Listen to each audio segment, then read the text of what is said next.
Marsilio da Padova. A te la parola, Grazie grazie. Presidente. Ricorre quest'anno il 7° centenario del comparsa dell'opera di Marsilio da Padova, Defensor Pacis. Si terrà un convegno internazionale qui a Venezia e prima ancora a Padova nel giugno di quest'anno. Altri 2 convegni sono previsti a Leeds in Inghilterra e a Kalamazoo negli Stati Uniti. Defensor Pacis, difensore della pace, è un tema quanto mai attuale, terribilmente attuale, che ieri come oggi come ieri, viene variamente vissuto, interpretato, modulato. 2 immagini prima di entrare in medias res. L'opera di Marsilio da Padova, Defensor Pacis, il difensore della pace, fu pubblicata in prima edizione, editio Princeps, a Basilea nel 1522. Come vedete è un bel frontespizio dove si vede al centro Ludovico il Bavaro, alle sue spalle, accanto all'alabardiere, c'è un personaggio che non ha abiti, vesti militari e che con tutta probabilità rappresenta l'autore dell'opera, Marsilio da Padova, il quale scrisse quest'opera a sostegno della causa di Ludovico il Bavaro. Siamo di fronte ad uno degli ennesimi, dei tanti conflitti che nel corso del Medioevo hanno contrapposto il potere imperiale e l'autorità papale. E Marsilio da Padova si era decisamente schierato dalla parte di Ludovico il Bavaro. 2 parole soltanto di inquadramento. Vi ricordate Enrico VII, tanto amato e idealizzato da Dante Alighieri? Enrico IV era morto nel 1313 e la sua successione fu alquanto discussa. Nel 1314 a maggioranza gli elettori del Sacro Romano Impero elessero Ludovico di Baviera. Questa elezione non venne riconosciuta dal Papa, appunto perché non era avvenuta con il totale appoggio dei 7 elettori. Il Papa quindi non riconobbe Ludovico re dei Romani e assunse, dichiarò vacante la sede imperiale e assunse quindi il ruolo di sostituto dell'imperatore. Di qui un conflitto con interdetti, reciproche scomuniche, eccetera, eccetera, che attraversò alcuni anni e di cui il nostro Marsilio fu protagonista. C'era un'altra immagine, ma è sparita. Bene, vabbè, entro subito in medias res. Il giorno della ricorrenza di Giovanni Battista nell'anno 1324, il difensore della pace è stato terminato. Lode e gloria a te, o Cristo. Così suona la rituale conclusione dell'opera maggiore di Marsilio da Padova, che si trovava allora a Parigi, 1324. Per cogliere la rilevanza di tale opera dobbiamo però spostarci spazialmente da Parigi a Roma e temporalmente, sia pure di pochi anni, dal 1324 al 1328. Perché? Perché nel 1328 succedono alcuni eventi che sono di una certa rilevanza, anche se oggi ci appaiono estremamente lontani. Primo, l'incoronazione imperiale del Rex Romanorum Ludovico il Bavaro ad opera di Sciarra Colonna, lo stesso che anni addietro aveva sequestrato ad Anagni il pontefice Bonifacio VIII. Sciarra Colonna si presenta in veste di delegato del popolo romano.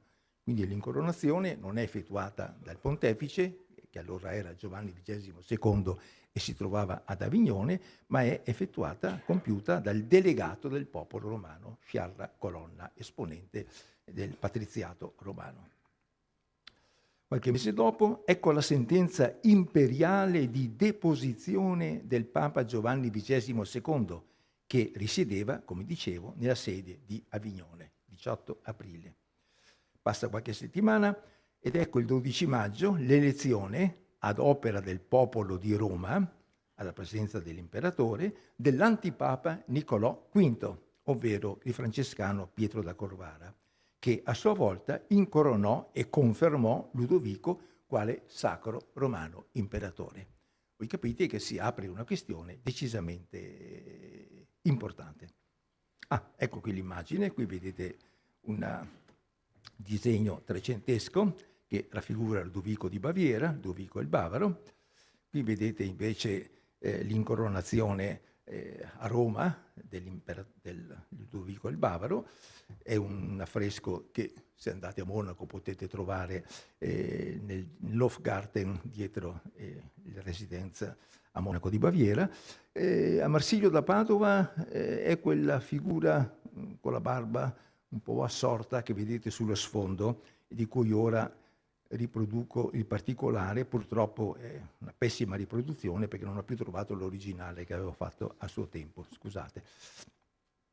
Bene, questi atti ufficiali, che si ponevano in contrasto fortissimo con i principi teocratici teorizzati 30 anni addietro da Egidio Romano ed esposti nella bolla Unam Sanctam di Bonifacio VIII e poi ripresi da Giovanni XXII, non erano privi di legittimazione sul piano teorico. Ecco il nesso fra questa vicenda politica, lo scontro fra il Papa e l'Imperatore e il Defensor Pacis. Questi atti ufficiali si possono infatti leggere come la traduzione operativa della linea ecclesiologico-politica elaborata pochi anni addietro nel Defensor Pacis, opera, si diceva, di quel Marsilio da Padova che si era posto al seguito del Rex Romanorum Ludovico il Bavaro quale suo consigliere, oggi diremmo ideologo. Fu un'avventura di breve durata, quella del 1328, e cioè la calata di Ludovico il Bavaro a Roma. Perché? Perché minacciato a sud dall'avanzata del guelfo Roberto d'Angiò, re di Napoli, che il Papa aveva nominato vicario imperiale per il regno, per l'Italia, e temendo una rivolta popolare nella stessa Roma, la notte del 4 agosto Ludovico e il suo seguito abbandonarono la città e ripiegarono a nord, prima a Pisa, Roccaforte e Ghibellina, e quindi nell'Alta Italia. Siamo sempre nel 1328. Nel febbraio del 30 l'imperatore rientrava in Germania, a Monaco, conducendo con sé anche Marsilio, che rimase alla corte imperiale sino alla morte avvenuta nei primi mesi del 43. Chi era Marsilio da Padova? Che oltretutto proveniva da una città che era famosa per la sua posizione guelfa, non certo ghibellina. Le notizie biografiche di cui disponiamo sono scarse. Nato in contrada di Santa Lucia, in data incerta, da una famiglia di notai, fece i suoi primi studi a Padova. Non è accertato che sia stato discepolo del celebre filosofo, medico e astrologo Pietro d'Abano, con il quale fu comunque in rapporti di amicizia, tant'è vero che figura fra i testimoni che assistettero al giuramento di fede professato da Pietro d'Abano il 24 maggio 1315. Marsilio fu inoltre amico del poeta Albertino Mussato, che in una sua epistola metrica accenna agli studi di medicina che lo stesso Marsilio aveva intrapreso a Padova sotto la guida di un maestro famoso, probabilmente Pietro d'Abano, ma non lo sappiamo con certezza. Marsilio si trasferì poi all'Università di Parigi, ove ricoprì la carica di rettore. Guardate che il rettore di allora non è il rettore di oggi, che è una carica post-napoleonica.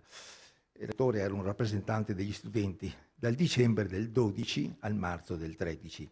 Nel decennio successivo alternò lo studio e l'insegnamento all'attività diplomatica. Ecco un episodio interessante.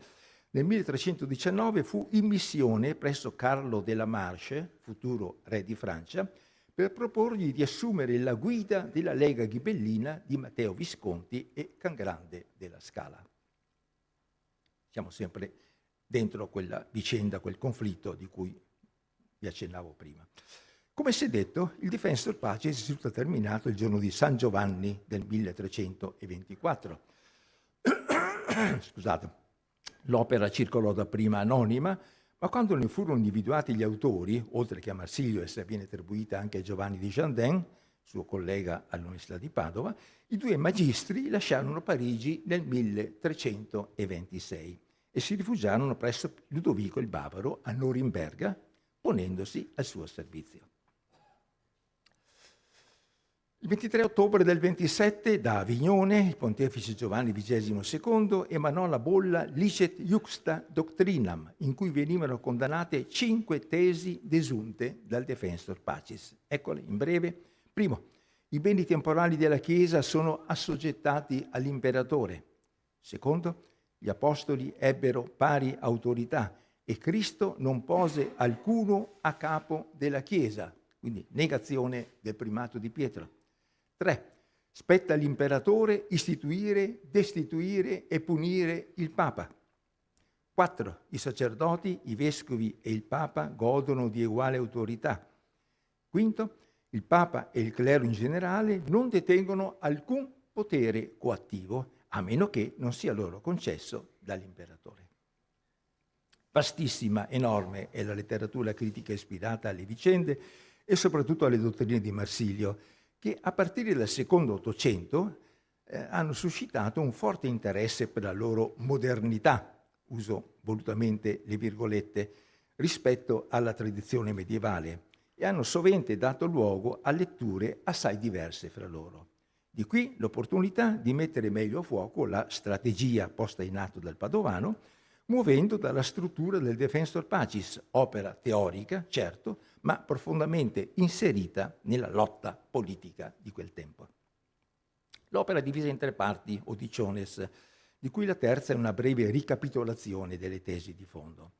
È da evitare, al riguardo, sottolineo questo punto, il privilegiamento della prima parte rispetto alla seconda, come invece è spesso avvenuto giocando sul fatto che la prima dicio, che si richiama di continuo alla politica di Aristotele, ha un'impostazione strettamente filosofica e quindi moderna, tra virgolette, nel metodo e nei contenuti, mentre la seconda si fonda sull'esegesi di passi tratti dalla scrittura e affronta alcune questioni di fondo della cristianità tardo-medievale, dalla povertà meritoria alla dottrina della superiorità del concilio rispetto al pontefice. Ecco, teniamo presente questa valutazione che nel corso del tempo è stata fatta delle 2 parti del Defensor Pacis.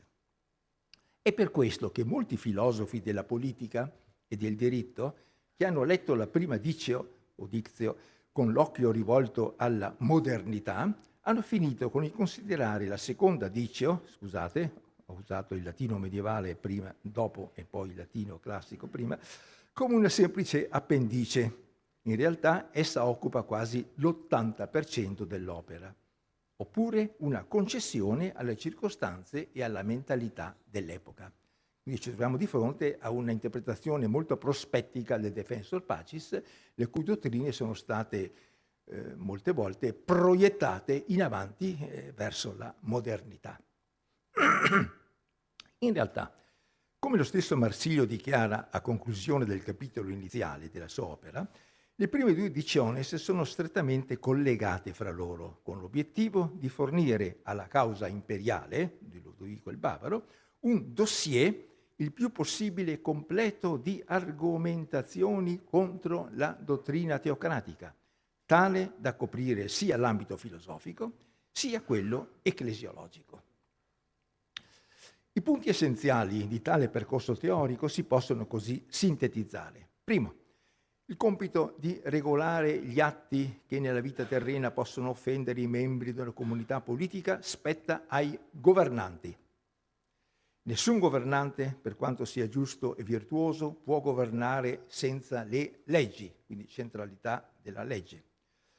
Presa nel suo significato più proprio, la legge civile è tale in quanto, attenzione, è collegata a un precetto coattivo per una punizione o un premio da attribuire in questa vita.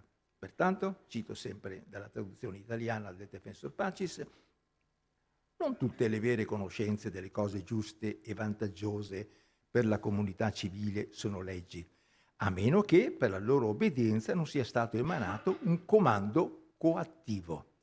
Viceversa, anche conoscenze false di ciò che è giusto e vantaggioso possono diventare leggi, sia pure imperfette, se accompagnate dal potere coercitivo. È il cosiddetto positivismo giuridico di Marsilio, che, attenzione, rappresenta una novità rispetto ai suoi contemporanei e mira a spiazzare i sostenitori della teocrazia. 4.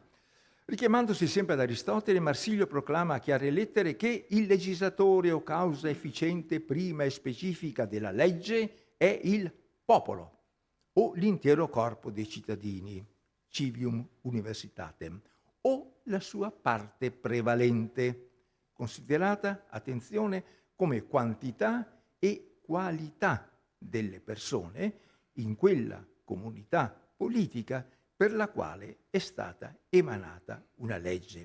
Ritorneremo fra poco su questa celebre fondamentale definizione. Analogamente, il potere effettivo di istituire il governo o di eleggerlo spetta al legislatore o all'intero corpo dei cittadini.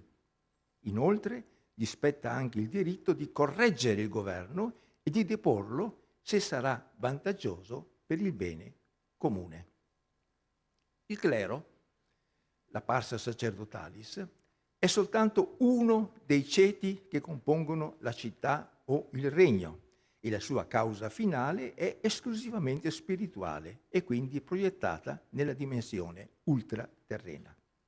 Ne consegue che né il vescovo di Roma né qualsivoglia altro vescovo o presbitero o chierico è dotato di alcuna autorità coattiva o potere di governo e a maggior ragione può rivendicare o attribuirsi la suprema autorità su tutti i chierici e i laici. Ecco, il panorama, come vedete, è completo, sia pure in forma molto riassuntivo. La dottrina teocratica della plenitudo potestatis, cioè della pienezza di potere, sia diretto, sia temporale, sia spirituale, attribuito al pontefice, risulta così del tutto incompatibile con questo edificio teorico, fondato su basi filosofiche, Aristotele, e confermato dal dettato evangelico. Tuttavia, ciò non significa che il clero sia escluso in assoluto dall'esercizio di qualsivoglia potere che non sia quello spirituale. Nella società tardo-medievale in cui la Chiesa occupava ruoli e funzioni preminenti, una tale esclusione sarebbe stata rivoluzionaria ed avrebbe posto Marsilio accanto ai movimenti più radicali come quelli dei Catari o dei Valdesi. In realtà, l'obiettivo di Marsilio non è di spiritualizzare la Chiesa, bensì di subordinare al potere civile ogni atto dell'autorità religiosa che abbia una qualche rilevanza sociale, come la concessione della licenza a docenti, possibilità cioè di insegnare nell'università, la scomunica degli eretici o l'esecuzione, la stessa esecuzione dei deliberati conciliari. Sono tutti atti che competono all'imperatore. E di attribuire ai governanti l'uso totale o parziale dei beni temporali di cui godono gli ecclesiastici. In tal modo lo Stato controlla anche la vita religiosa in vista del mantenimento della pace e i sacerdoti diventano delegati o funzionari dello Stato secondo un modello assai lontano dal principio cavouriano libera Chiesa in libero Stato e che avrebbe invece trovato una compiuta attuazione in Inghilterra al tempo dello scisma di Enrico VIII. Non a caso il Defensor Pacis fu tradotto in inglese nel 1535, oppure nella cattolicissima Austria dell'imperatore Giuseppe II d'Asburgo-Lorena. Attenzione, perché assai chiaro per quanto concerne la critica alla plenitudo potestatis, ovvero alla dottrina teocratica, e l'assoggettamento del clero al potere secolare, Marsilio lo è assai meno quanto alla figura del legislator, che è la fonte di ogni giurisdizione terrena. Sì, perché? Perché stando alla trattazione filosofico-politica della prima dicio, cioè del primo discorso, della prima parte, il legislator coincide con il populus, ovvero la universitas civium, il complesso dei cittadini, o la sua parte più valente, pars valentior, intesa, lo si è visto, in senso sia quantitativo sia qualitativo, il che dovrebbe mettere in guardia da una lettura troppo attualizzante e moderna. Perché? Perché il richiamo alla qualità, accanto alla quantità, non si riferisce al moderno sistema democratico, in cui vale il principio una testa, un voto, bensì a un sistema rappresentativo basato sul censo e in cui un ruolo di primo piano è svolto dagli ordines e dalle corporazioni, ossia da entità super individuali.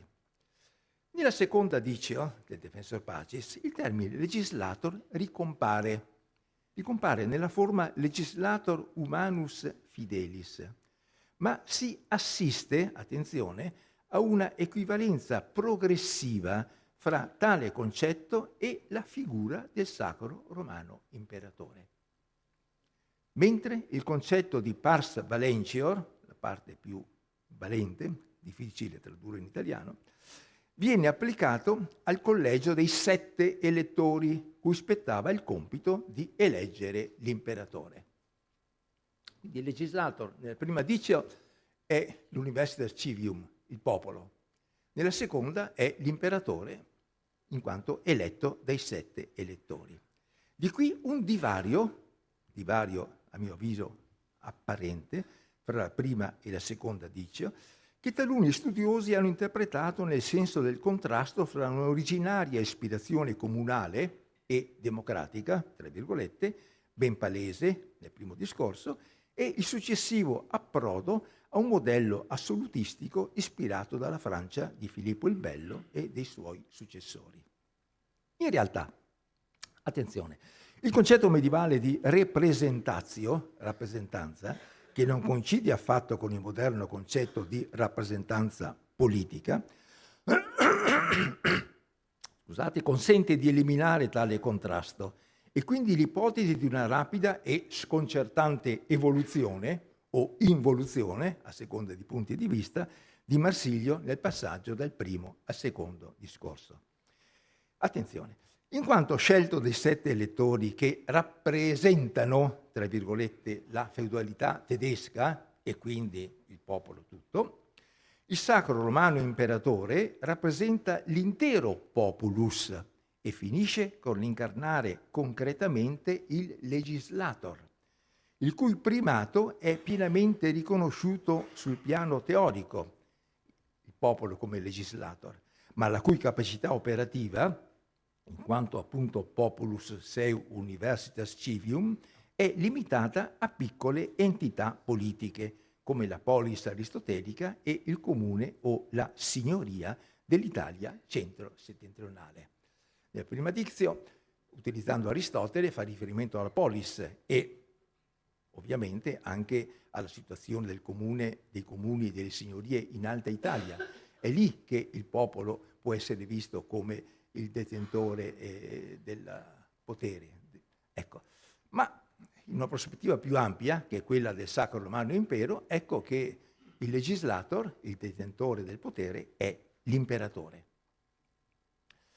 E a questi ultimi organismi, cioè alla polis aristotelica e al comune e signoria dell'Alta Italia, cui si fa riferimento nella prima dicio, ove viene utilizzata l'attrezzatura concettuale di Aristotele, mentre la vasta e composita realtà dell'impero, in cui rientrano almeno nominalmente anche i comuni e le signorie d'Italia, esige che sia posta in primo piano la figura del principans, ovvero dell'imperator, in cui il legislator trova concreta espressione giurisdizionale.